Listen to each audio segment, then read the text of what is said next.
आपण इतिहासाचे स्वरूप काय असतं आणि त्याची व्याप्ती कुठपर्यंत असते. म्हणजे इतिहासाच्या अभ्यासामध्ये कुठल्या गोष्टी येतात आणि प्रत्येक विषयाचं जसं एक स्वरूप असतं. उदाहरणार्थ मॅथमॅटिक्सचं स्वरूप वेगळं आहे आणि इतिहासाचं स्वरूप वेगळं आहे. तर इतिहासाचं स्वरूप हे कशा पद्धतीचं असतं, काय त्याचे विषय असतात आणि त्या विषयाला इतिहास हे कशा पद्धतीने मांडणी करण्याचा प्रयत्न करतात, याचा एक थोडक्यात आढावा आपण घेण्याचा प्रयत्न करूया.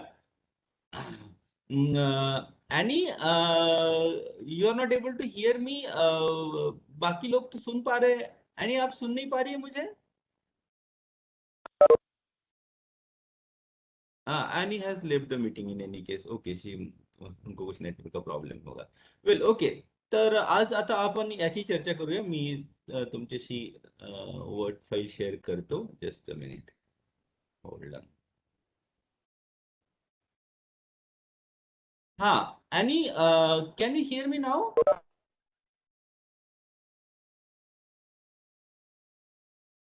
Any, you are writing no audio. Are you able to hear me now? Yes, sir. Yes, sir. I am able to hear you now. Okay, okay. Annie, by the way, I had some issues from my end. Sorry, sir. okay, okay, that's not a problem. Well, okay. By Okay. the way, English medium class is at 11:35. Today, as per timetable, I have Marathi medium class at 10:30, and on the same link, English medium student can join at 11:35. I don't have any objection if you want to join in Marathi medium class as well. But English, you are from English medium, right? Yes, sir. Sir, also I don't understand Marathi that much. Okay. So I'll join by 11:30. So you can join at 11:35, right? Okay, sir. Okay. Okay. Okay, Thank okay, you, fine. sir. Yeah, okay.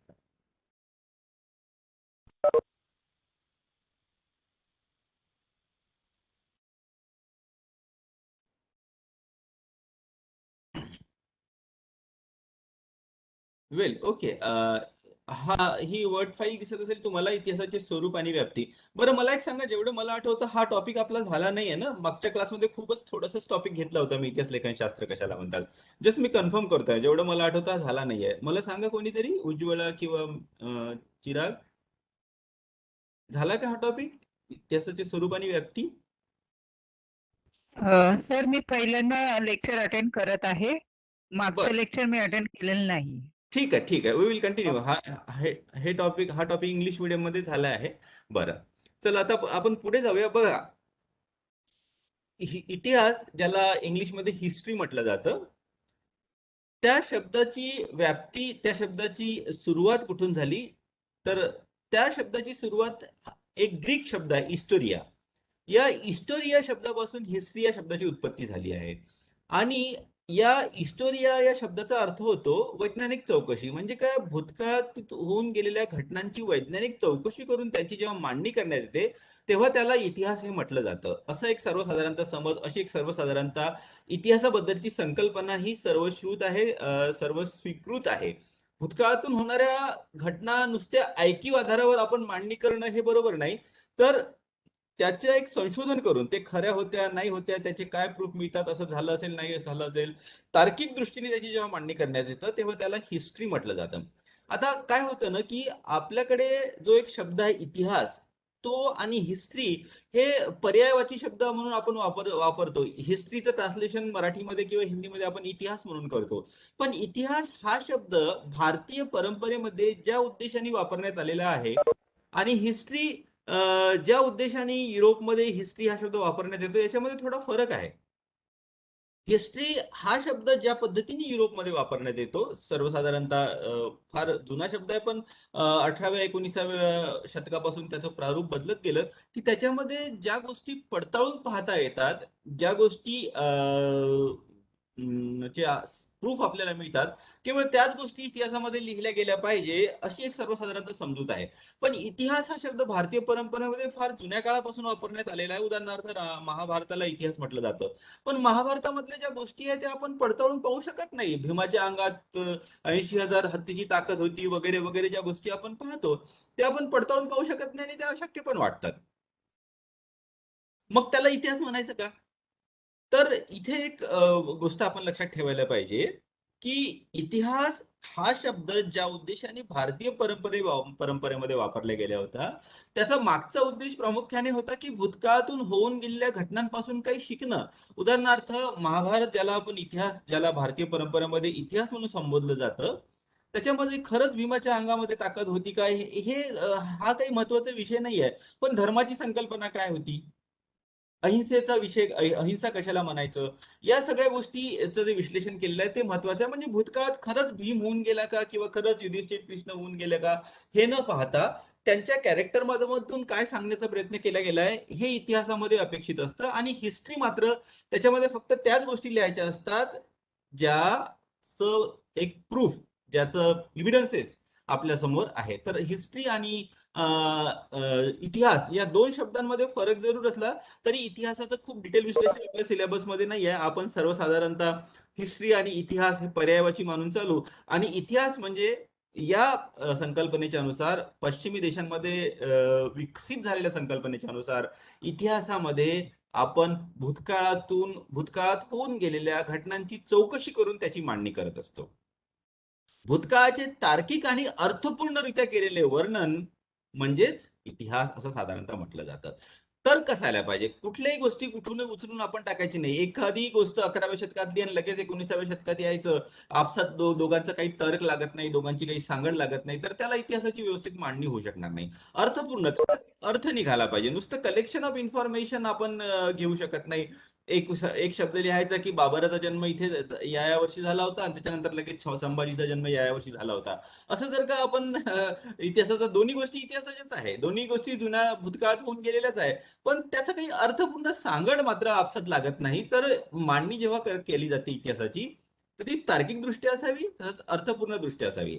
In general सांगायचं म्हणजे काय, इतिहास या 3 प्रश्नाची उत्तरे शोधण्याचा प्रयत्न करतो. इतिहासाच्या स्वरूपाबद्दल आपण बोलतो आहे. What happen, how happen and why happen. What म्हणजे काय घडले होते, भूतकाळाच्या घटनांचं विश्लेषण.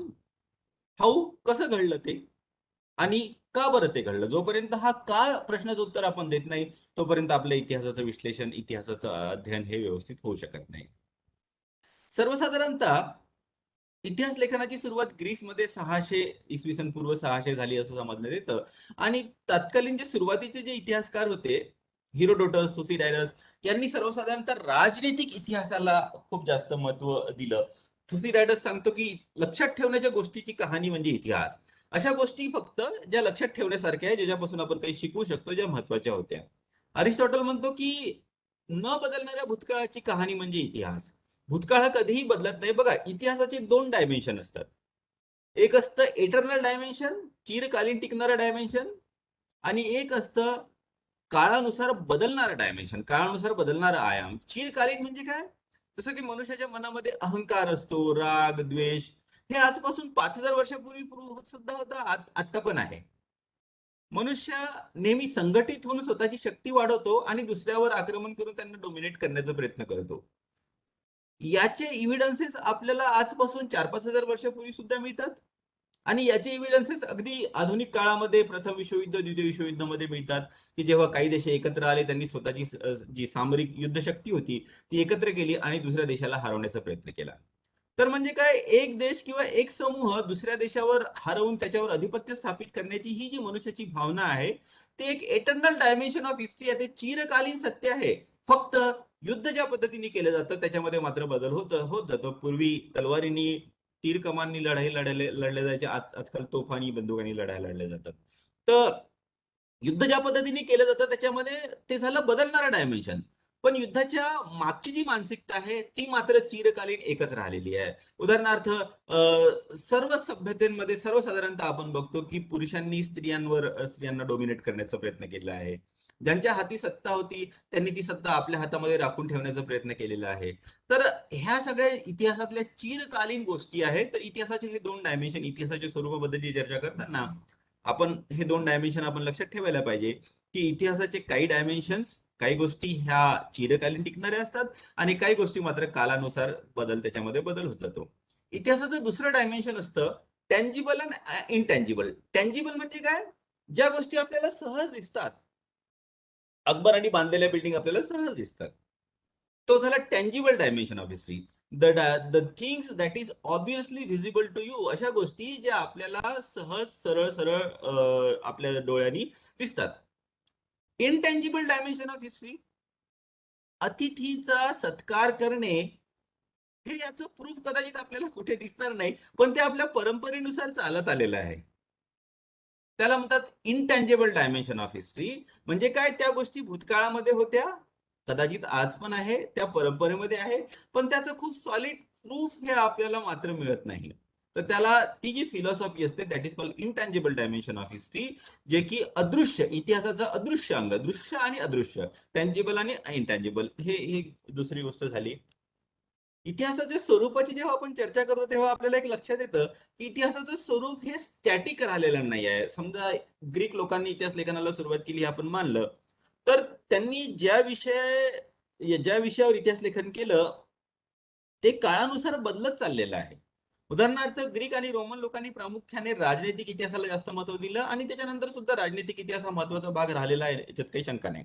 पण त्याच्यानंतर मात्र मध्यकालीन युरोपामध्ये चर्चच्या इतिहासाला जास्त महत्व आलं.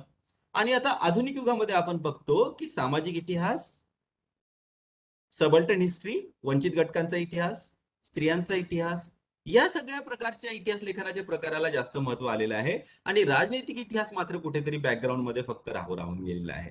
तर इतिहासाचं स्वरूप जे आहे, ज्या विषयवस्तू इतिहासामध्ये हाताळल्या जातात त्या विषयामध्ये मात्र फार मोठ्या प्रमाणात बदल over the period of time एका भूतकाळापासून आजपर्यंत येत गेलेला आहे. इतिहासाच्या ज्या केवळ विषयच बदलला नाही, तर ज्या पद्धतीने इतिहास लेखन केलं जातं आणि जी साधने वापरली जातात ती सुद्धा बदलत चाललेली आहे. उदाहरणार्थ पुनर्जागरणाचा जो काळ होता, त्या पुनर्जागरणाच्या कालखंडाने मनुष्याच्या विवेक बुद्धीला जागृत केलं, मनुष्याची सायंटिफिक इन्व्हेस्टिगेशन करण्याकडे त्याची प्रवृत्ती वाढवली. आणि त्यामुळे इतिहासामध्ये जेव्हा आपण लिखाण करतो तेव्हा इतिहासातल्या घटना ह्या पडताळून पाहूनच मग लिहिल्या गेल्या पाहिजे, अशी विचारसरणी उदयास आली. आणि त्याच्या पूर्वीचा इतिहास जर का आपण पाहिला तर त्याच्यामध्ये इतिहास आणि दंतकथा या बऱ्याच मोठ्या प्रमाणात मिक्स झालेल्या दिसून येतात. पण या नवनिर्मितीच्या काळानंतर याला पॉझिटिव्हिजम म्हणतात. तर या पॉझिटिव्हिजमच्या कालखंडानंतर मात्र आपण बघतो की इतिहास लेखनामध्ये एक सायंटिफिक दृष्टिकोन विकसित होण्याची परंपरा सुरू झालेली आहे. आणि त्याच्यानंतरच मग इतिहास हे जास्तीत जास्त सायंटिफिक पद्धतीने, जास्तीत जास्त शास्त्रोक्त पद्धतीने, जास्तीत जास्त विश्वसनीय पद्धतीने लिहिण्याची प्रथा सुरू झालेली आहे. त्याच्यानंतर मात्र मग वेगवेगळे विचार प्रवाह इतिहासामध्ये आलेले आहेत, त्याची चर्चा अर्थात आपण नंतर विस्तृत प्रमाणात पुढे करणारच आहोत. आता थोडासा मी एक आढावा देतोय की इतिहासाचं स्वरूप कसं बदलत गेलेलं आहे. अॅनल्स एक विचारधारा आली, त्या अॅनल्सने सांगितलं की फक्त राजनीतिक इतिहासाचं अध्ययन करून आपल्याला इतिहासाचं, मनुष्याच्या भूतकाळाचं आकलन हे व्यवस्थित होणार नाही. तर अॅनल सांगतं की मनुष्याचं सर्वांगीण जीवनाचं आपण अध्ययन करायला पाहिजे. जॉग्राफिकल फीचर सुद्धा मनुष्याच्या इतिहासाला कशा पद्धतीने प्रभावित करत आलेलं आहे त्याचं सुद्धा विश्लेषण आपण करायला पाहिजे. त्याच्यानंतर उत्तर आधुनिकवाद ही एक महत्वाची विचारसरणी आली आणि या उत्तर आधुनिकतावाद्यांनी सांगितलं की ज्याला आपण इतिहास म्हणतो किंवा ज्याला आपण शास्त्रोक्त इतिहास म्हणतो, तो शास्त्रोक्त इतिहास हा एक दृष्टिकोन असतो. मला जरी वाटत असेल की मी खूप सारी साधने वापरली, मी प्रत्यक्षवादाच्या विचारसरणीने इतिहास लेखन केलं आणि इतिहासामध्ये फक्त त्याच गोष्टी लिहिल्या ज्या पडताळून पाहण्यात येऊ शकतात. पण उत्तर आधुनिकतावाद म्हणतं की तुम्ही पडताळून पाहता कशामध्ये, तर तुम्ही जुन्या काळची जी साधनं आहे त्याच्यामध्येच पडताळून पाहता. पण जुन्या काळची साधनं ही 100% परफेक्ट विश्वसनीय आहे हे कशावरून? उदाहरणार्थ आता जर का मी 1 तासाचा क्लास घेतला आणि 1 तासाच्या क्लासने जर तुम्हाला माझा क्लास रिपीट करायला सांगितला, तर तुम्ही जसंच्या तसं रिपीट कराल का? चिराग वेगळ्या पद्धतीने माझ्या या क्लासचं विश्लेषण करेल, उज्ज्वला वेगळ्या पद्धतीने माझ्या क्लासचं विश्लेषण करेल. कारण तुम्हाला दोघांना किंवा इतर सगळ्या विद्यार्थ्यांना ज्या गोष्टी प्रत्येकाला सारख्या महत्वाच्या वाटणार नाही किंवा सारखंच प्रत्येक जण रिकॉल करू शकणार नाही. म्हणजे काय, 1 तासानंतर तुम्हाला जर का माझं लेक्चर रिपीट करायचं झालं तर तुम्ही माझं लेक्चर जसे तसं रिपीट न करता माझ्या लेक्चर बद्दल तुमचे काय विचार आहेत ते तुम्ही सांगायला लागतात. तुम्ही सांगायला लागणार. तुम्ही ते कितपत आत्मसात केलं ते तुम्ही सांगायला लागणार. आणि तुम्ही कितपत आत्मसात केलं हे तुमच्या वेगवेगळ्या व्यक्तीच्या व्यक्तिमत्वावर, त्यांच्या विचारसरणीवर अवलंबून राहतं. म्हणजे मला थोडक्यात सांगायचं असं की उत्तराधुनिकतावाद फार मोठा प्रश्नचिन्ह उभं करतं, की ज्याला आपण साधने म्हणतो, ज्याला आपण विश्वसनीय साधने म्हणतो, ती खरंच विश्वसनीय असतात का? किंवा ती साधने सुद्धा एका पर्टिक्युलर व्यक्तीचं, ज्या व्यक्तीने ते साधन लिहून ठेवलं, त्याचं मत आपल्याला सांगतं. त्यामुळे उत्तराधुनिकतावादींनी सुद्धा इतिहास लेखनामध्ये एक फार मोठा, ज्याला म्हणतात ना, स्ट्रॉ मानलेला आहे आणि इतिहास लेखनाची संपूर्ण प्रक्रियेवर फार मोठं प्रश्नचिन्ह त्यांनी उभं केलेलं आहे. त्याच्यानंतरचा नेक्स्ट प्रश्न आपण इतिहासाच्या स्वरूपाबद्दल चर्चा करताना लक्षात घेऊया, ते म्हणजे इतिहास हे विज्ञान आहे की कला? आता जसं थोड्या वेळापूर्वी मी सांगितलं, की प्रत्यक्षवादी इतिहासकार जे होते किंवा प्रत्यक्षवादी इतिहासकार जे आहे, ते म्हणतात की इतिहासामध्ये फक्त त्याच गोष्टी लिहा ज्या तुम्ही प्रूव्ह करू शकता, ज्याचे तुमच्याकडे विश्वसनीय पुरावे तुम्हाला मिळतात. विश्वसनीय पुराव्याच्या आधारावर इतिहास लेखन जर का करायचं असलं, तर इतिहास हे शास्त्र होऊन जातं, इतिहास हे विज्ञान होऊन जातं. कारण विज्ञानामध्ये आपण पुराव्याशिवाय काहीही लिहित नाही. आपण एक्सपेरिमेंट करतो लॅबोरेटरीमध्ये, सॅम्पल कलेक्शन करतो आणि मग त्याच्यातून निष्कर्ष काढून ते विज्ञानामध्ये लिहिले जातात. उदाहरणार्थ, धातूला जर का गरम केलं तर धातू एक्सपांड होतो. हे आपण शाळेमध्ये फिजिक्सचा एक्सपेरिमेंट केलेला आहे. तर हे जर का एक स्टेटमेंट कोणी लिहिलं एखाद्या शास्त्रज्ञानी, की धातूला गरम केलं तर तो प्रसरण पावतो, तो एक्सपांड होतो, या स्टेटमेंटची पडताळणी आपण करू शकतो का? करू शकतो. किंवा आपण करू शकतो. लॅबोरेटरीमध्ये जायचं आणि तो जो लोखंडाचा गोळा असतो त्याला गरम केलं की तो त्या रिंग मधून जात नाही. मला आठवतं शाळेमध्ये माझ्या टीचरनी हे करून दाखवलं होतं. कदाचित तुम्हाला पण करून दाखवलं असेल. खूप सिंपलचा एक्सपेरिमेंट आहे तो. तर ज्या पद्धतीने विज्ञानाचे नियम हे आपण पडताळून पाहू शकतो, लॅबोरेटरीमध्ये एक्सपेरिमेंट करू शकतो. पाणी गरम केलं की त्याचं बाष्प होतं. सायन्सचा फॅक्ट आहे. त्याच्या आपण पडताळणी करून पाहू शकतो. पाण्यामध्ये हायड्रोजनचे 2 अणू आणि ऑक्सिजनचा 1 अणू, H2O म्हणतात पाण्याला. एवढं सिंपल सायन्स आपल्याला येत असेल तर हे आपण नेहमी पडताळून पाहू शकतो.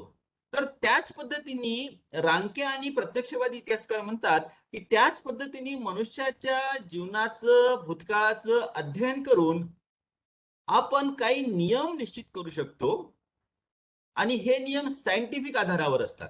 भूतकाळाचं सायंटिफिक विश्लेषण करता येतं आणि त्याचे सायंटिफिक निष्कर्ष काढता येतात, असं पॉझिटिव्हिझम, असं प्रत्यक्षवादी इतिहासकार आपल्याला सांगतात.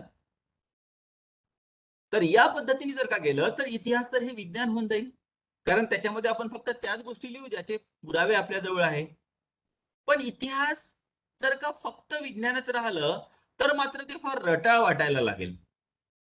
त्यामुळे इतिहासामध्ये कलात्मकता, इतिहासाची मांडणी करणं ही कलात्मकता सुद्धा असायला पाहिजे. उदाहरणार्थ, तुम्हाला जीवनातला तुम्ही अनुभव घेतला असेल, कधी कधी एखाद्या स्पीकरचं आपण लेक्चर ऐकतो आणि ते फार ज्ञानपूर्ण असतं, पण त्याला मांडणी करण्याची कला जमत नाही. भाषेमधला टोन, भाषा, आवाज कधी वर जाणं, आवाज कधी खाली येणं, शब्दाची निवड, चांगली निवड करणं आणि त्याची व्यवस्थित मांडणी करणं, की जे ते ऐकणाऱ्याला ऐकावंसं वाटलं पाहिजे.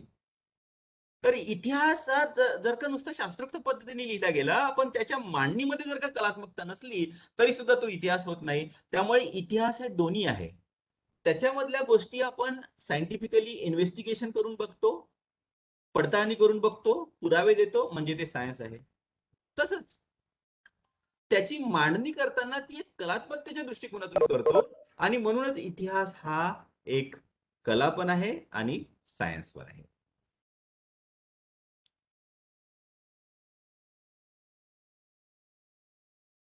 एवढं सगळं केल्यानंतरही खरा इतिहास शोधून काढणे हे मात्र फार कठीण आहे. जसं आर.जी. कोलिंगवुडे खूप नावाजलेले इतिहासकार आहे. त्यांच्याबद्दल आपण वाचणार आहे नंतर सेकंड सेमिस्टर मध्ये. आर.जी. कोलिंगवुडेने पुस्तक लिहिलं द आयडिया ऑफ हिस्ट्री आणि याच्यामध्ये ते सांगतात की आपण पॉझिटिव्हिझमनी, वैज्ञानिक दृष्टिकोनातून अध्ययन जरी केलं तरी एक 100% सत्यापर्यंत आपण पोहोचू शकत नाही. कारण आपण जी मांडणी करतो ते आपल्या मानसिकतेने प्रभावित झालेली जरूर असते. जसं की ते सिंपलचं उदाहरण मी सांगितलं, 1 तासानंतरचा तुम्ही जर का माझा क्लास रिपीट करायला तुम्हाला सांगितलं, तर तुम्ही सगळे वेगवेगळ्या पद्धतीने कराल. मग खरं कोणतं? तर त्या खऱ्यापर्यंत पोहोचणे आता फार कठीण होऊन जाईल. समजा 1 तास रेकॉर्डिंग जर का नसलं, तर मी सुद्धा कदाचित जसंच्या तसं रिपीट करू शकणार नाही. कारण परिस्थिती बदललेली राहील. सकाळचा क्लास संध्याकाळी घेतला तर माझे काही शब्द मागे पुढे होतील. तर कोलिंगवुड सुद्धा तेच सांगण्याचा प्रयत्न करतं, की इतिहास वास्तविक पद्धतीने किंवा खरा कसा काय झाला हे जाणून घेणे अत्यंत कठीण असतं, ऑलमोस्ट इम्पॉसिबल. आपण काय जाणून घेऊ शकतो? फक्त इतिहासकाराचं मत त्या घटनेबद्दल. छत्रपती शिवाजी वास्तवात कशा पद्धतीने होते हे आपण जाणून घेऊ शकत नाही. आपण फक्त ज्या इतिहासकारांनी छत्रपती शिवाजींबद्दल लिहिलं त्यांची मतं आपण जाणून घेऊन छत्रपती शिवाजीची एक इमेज आपल्या मनामध्ये तयार करतो आणि ती इमेज खरी असेलच हे काही निश्चित नाही बरं. ती इमेज कशाने निर्मिती झालेली असते की ज्या इतिहासकारांची पुस्तकं आपण वाचली आणि ज्या इतिहासकारांनी ती पुस्तकं लिहिली ती निश्चित 100% खरी असेल याची काहीही गॅरंटी नाही, कारण ते सुद्धा छत्रपती शिवाजी बद्दलचं त्यांचं मत असतं. म्हणजे काय, इतिहासामध्ये 100% सत्यापर्यंत पोहोचणं हे अत्यंत कठीण आहे, हे ऑलमोस्ट इम्पॉसिबल आहे. खरा इतिहास शोधून काढणे कठीण आहे. इयचकार आणि हे जे पुस्तक लिहिलं व्हॉट इज हिस्ट्री खूप प्रसिद्ध पुस्तक आहे, याचं मराठी ट्रान्सलेशन पण आहे, इतिहास म्हणजे काय. तर इयचकार सांगतो की इतिहास म्हणजे वर्तमान काळ आणि भूतकाळ यांच्यातला कधीही न संपणारा संवाद. म्हणजे काय, आपण वर्तमान काळामध्ये बसून असतो आणि वर्तमान काळाच्या विचारसरणीने आपलं मन प्रभावित झालेलं असतं आणि या वर्तमानातल्या परिस्थितीने प्रभावित झालेल्या मनाने आपण भूतकाळाकडे बघत असतो आणि भूतकाळाशी संवाद साधत असतो आणि म्हणून मग त्याचा वेगवेगळा अर्थ आपण काढू शकतो. म्हणूनच इतिहास हा वर्तमान काळ आणि भूतकाळ यांच्यातला कधीही न संपणारा संवाद आहे. छत्रपती शिवाजी बद्दल मी आज लिखाण केलं, तुम्ही जर का लिखाण केलं तर तुमचं लिखाण आणि माझं लिखाण वेगळं राहील. आपण साधने जरी एकसारखी वापरली, कारण की तुमचा अनुभव आणि माझा अनुभव, तुमचं वय, तुमची विचारसरणी, माझं वय, माझी विचारसरणी याच्यामध्ये फरक आहे. त्यामुळे मी छत्रपती शिवाजींच्या साधनांशी जो संवाद साधेल आणि छत्रपती शिवाजीची जी प्रतिमा माझ्या लिखाणामध्ये प्रतिबिंबित होईल ती तुमच्या प्रतिबिंबापेक्षा वेगळी राहील, कारण तुम्ही भूतकाळातल्या त्या छत्रपती शिवाजींबद्दलच्या साधनांशी वेगळ्या पद्धतीने संवाद साधाल. आणि म्हणूनच यचकार म्हणतो की हा संवाद जो असतो कधीही संपत नाही. छत्रपती शिवाजींवर खूप सारी पुस्तकं लिहिल्या गेली, म्हणून मग आता याच्या पुढे छत्रपती शिवाजींवर पुस्तकं लिहिली जाणार नाही का? लिहिली जाऊ शकतात, कारण आजपासून 50 वर्षापूर्वीचा जो दृष्टिकोन होता तो आज नाही आणि आता आजपासून 50 वर्षानंतरचा जो दृष्टिकोन राहील तो वेगळा राहील. नवीन पिढी येईल, त्यांची अध्ययनाची पद्धती वेगळी राहील. तर म्हणूनच इतिहास म्हणजे भूतकाळ आणि वर्तमान काळ यांच्यातला कधीही न संपणारा संवाद असं इयचकार म्हणतात. इतिहास लेखनामध्ये राजनैतिक इतिहासाला फार जास्त महत्व देण्यात आलेलं आहे, कारण राजनैतिक इतिहासाची साधनं भरपूर मिळतात. राजे महाराजांनी आपली फरमानं काढलेली असतात, त्याच्या दरबारामध्ये इतिहासकार असतात. आणि म्हणूनच रॉबर्ट सिले सारखा इतिहासकार म्हणतो की इतिहास म्हणजे भूतकाळातील राजकारण. मागच्या कालखंडामध्ये जे काही राजकारण होऊन गेलं ते जेव्हा आपण लिहितो वाचतो त्यालाच आपण इतिहास म्हणतो आणि आजचं जे राजकारण आहे ते येणाऱ्या काळातील इतिहास होऊन जाईल. म्हणजे काय, राजनीती घटना आहे इतिहासाला इतिहासामधली जी रायटिंग स्पेस आहे, इतिहासाचं जे लिखाण होतं त्याच्यामध्ये फार मोठ्या प्रमाणात राजनीतिक इतिहासाला जागा देण्यात येते. इतिहासाबद्दलची आणखी एक व्याख्या म्हणजे काय, किंवा आणखी एक डायमेन्शन म्हणजे काय, की महान पुरुषांनी जे काही केलं त्याच्याबद्दल वाचणं किंवा त्याच्याबद्दल लिहिणं म्हणजे इतिहास. सर्वसाधारणतः आपण पाहतो की जी मोठे मोठे लोक राहतात, अलेक्झांडर आणि मग चंद्रगुप्त आणि मग कौटिल्य, अकबर, छत्रपती शिवाजी, महात्मा गांधी, जवाहरलाल नेहरू, लोकमान्य टिळक, ही मोठी मोठी लोक जी जे कामं करून जातात त्यांच्याबद्दल वाचणं म्हणजेच इतिहास. आणि यालाच great man's theory in history असं इंग्लिशमध्ये म्हटलं जातं. अर्थात इतिहासाचे डायमेन्शन आधी सांगितल्याप्रमाणे बदलत गेलेले आहे. आता व्यक्तिकेंद्रित किंवा वंश केंद्रित इतिहास न लिहिता सामाजिक इतिहास लिहिला जावा, आर्थिक इतिहास लिहिला जावा, वंचिताचा इतिहास लिहिला जावा असं सर्वसाधारणतः ट्रेंड सुरू आहे.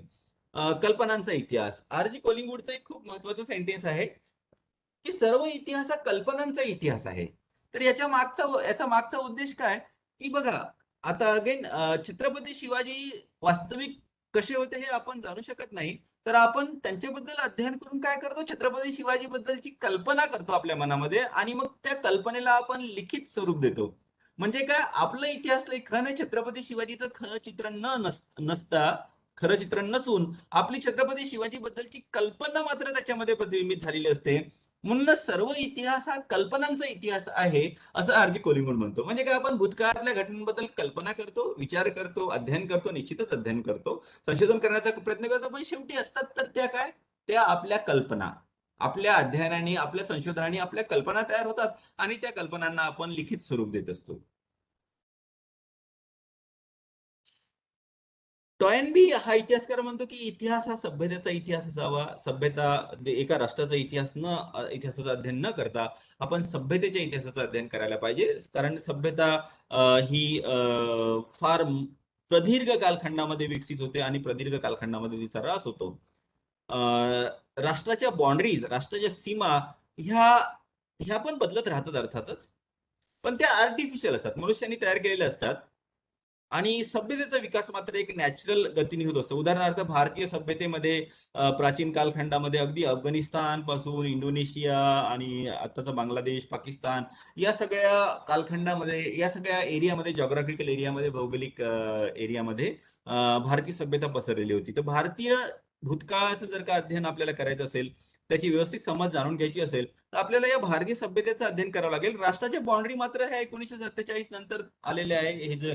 हा जो एक फार मोठा भूखंड एकत्र होता, पॉलिटिकली जरी नसला, बऱ्याच कालखंडा, बऱ्याच वेळी राजनीतिक दृष्ट्या जरी एकत्र जरी नसला, तरी सांस्कृतिक दृष्ट्या त्यांच्यामध्ये संस्कृतीची देवाणघेवाण जरूर व्हायची. आणि त्यालाच नंतर 1947 मध्ये पहिले 2 प्रारूप देण्यात आले, भारत आणि पाकिस्तान, आणि नंतर 1971 मध्ये बांगलादेश हा वेगळा झाला. तर टोएनबी म्हणतो की भूतकाळाचं व्यवस्थित अध्ययन जर का करायचं असेल, तर आपल्याला राष्ट्राचं इतिहासाचं वाचन न करता सभ्यतेचा इतिहास समजून घेण्याचा प्रयत्न करायला पाहिजे. तर शेवटी इतिहास म्हणजे काय? वर्तमान इतिहासकाराने भूतकाळाचा सादर केलेला अर्थपूर्ण आणि पद्धतशीर दृष्टिकोन. आत्ताच्या इतिहासकाराने जे भूतकाळाचं सादरीकरण केलेलं असतं एका अर्थपूर्ण आणि पद्धतशीर दृष्टिकोनातून, त्याला आपण इतिहास म्हणतो. हे सर्वसाधारणतः इतिहासाची व्याख्या आपण लक्षात घ्यायला पाहिजे. बरं, इतिहासाच्या व्याप्तीबद्दल आधी मी सांगितलं, जसं की राजनैतिक इतिहास, नंतर आर्थिक इतिहास, सामाजिक इतिहास, धार्मिक इतिहास, अशी इतिहासाची व्याप्ती होत चालली आहे. अर्थात इतिहासाच्या अध्ययनामध्ये बरेचदा आपण निसर्गाचं सुद्धा अध्ययन करतो. तर निसर्गाचं अध्ययन करायचं म्हणजे अर्थात निसर्गामधल्या खूप साऱ्या गोष्टी डिटेल्समध्ये अध्ययन करणं हे इतिहासाच्या ज्युरिस्डिक्शन मध्ये किंवा इतिहासाच्या ज्याला म्हणतात ना दायरा, इतिहासाच्या दायऱ्यामध्ये येत नाही. तर त्या निसर्गाने मनुष्याला कसं प्रभावित केलं एवढंच मात्र आपल्याला जाणून घ्यायचं असतं. उदाहरणार्थ, हिमालय हा एक निसर्गाचा भाग आहे. तर इतिहासाच्या अभ्यासकाला किंवा इतिहासाच्या विद्यार्थ्याला हिमालयामध्ये वेगवेगळ्या स्तरावर कशा पद्धतीचं बर्फ मिळतं किंवा वेगवेगळ्या स्तरावर कशा पद्धतीच्या वनस्पती आणि पशुपक्षी मिळतात, याचं अध्ययन करणं हे फार जास्त महत्वाचं आपल्यासाठी नाही आहे. तरी पण मात्र हिमालयाने मनुष्याच्या जीवनाला कसं प्रभावित केलं, उदाहरणार्थ हिमालयामुळे चीनकडून भारतावर फारशी आक्रमण झालेली दिसत नाही, पण हिमालय नॉर्थ वेस्ट कडे त्याच्या रेंजेस खूप लो आहे, त्याच्यामध्ये पासेस आहे, तिकडनं मात्र आक्रमण झालेली दिसतात. हिमालय जर का नसता तर कदाचित जे मान्सूनचे वारे आहेत ते क्रॉस करून चीनमध्ये चालले गेले असते आणि भारतावर फार मोठ्या प्रमाणात पाऊस पडला नसता. हिमालयामुळे उत्तर भारतामध्ये फार मोठ्या प्रमाणात पाऊस पडतो आणि त्यामुळे तिथली जमीन सुपीक झालेली आहे. आणि या सुपीक जमिनीमुळे तिथे मोठे मोठे साम्राज्य अस्तित्वात आले आणि तसं त्या सुपीक जमिनीवर फार मोठ्या प्रमाणात आक्रमणे सुद्धा झाली. इथे हे आपल्यासाठी महत्वाचं होऊन जातं, कारण या निसर्गाने, हिमालयाने पाऊस पडला, पावसामुळे नद्या आल्या, सुपीक जमीन आली आणि या सुपीक जमिनीसाठी युद्ध झाली. हे मात्र आपण आपल्या अभ्यासामध्ये येतं. म्हणजे निसर्ग बाय इटसेल्फ, निसर्गाचं अध्ययन फक्त निसर्ग समजून घेण्यासाठी करणं हे इतिहासाच्या कक्षेच्या बाहेरच आहे. इतिहासाच्या कक्षेमध्ये मात्र काय येतं की त्या निसर्गाने मनुष्याच्या भूतकाळाला, मनुष्याच्या जीवनाला कशा पद्धतीने प्रभावित केलं, हे मात्र आपण जाणून घ्यायला पाहिजे. तर इथे इतिहासाचे स्वरूप आणि इतिहासाची व्याप्ती, हे हा टॉपिक संपला. तुम्हाला याच्यावरती काही प्रश्न असतील तर तुम्ही मला विचारू शकता.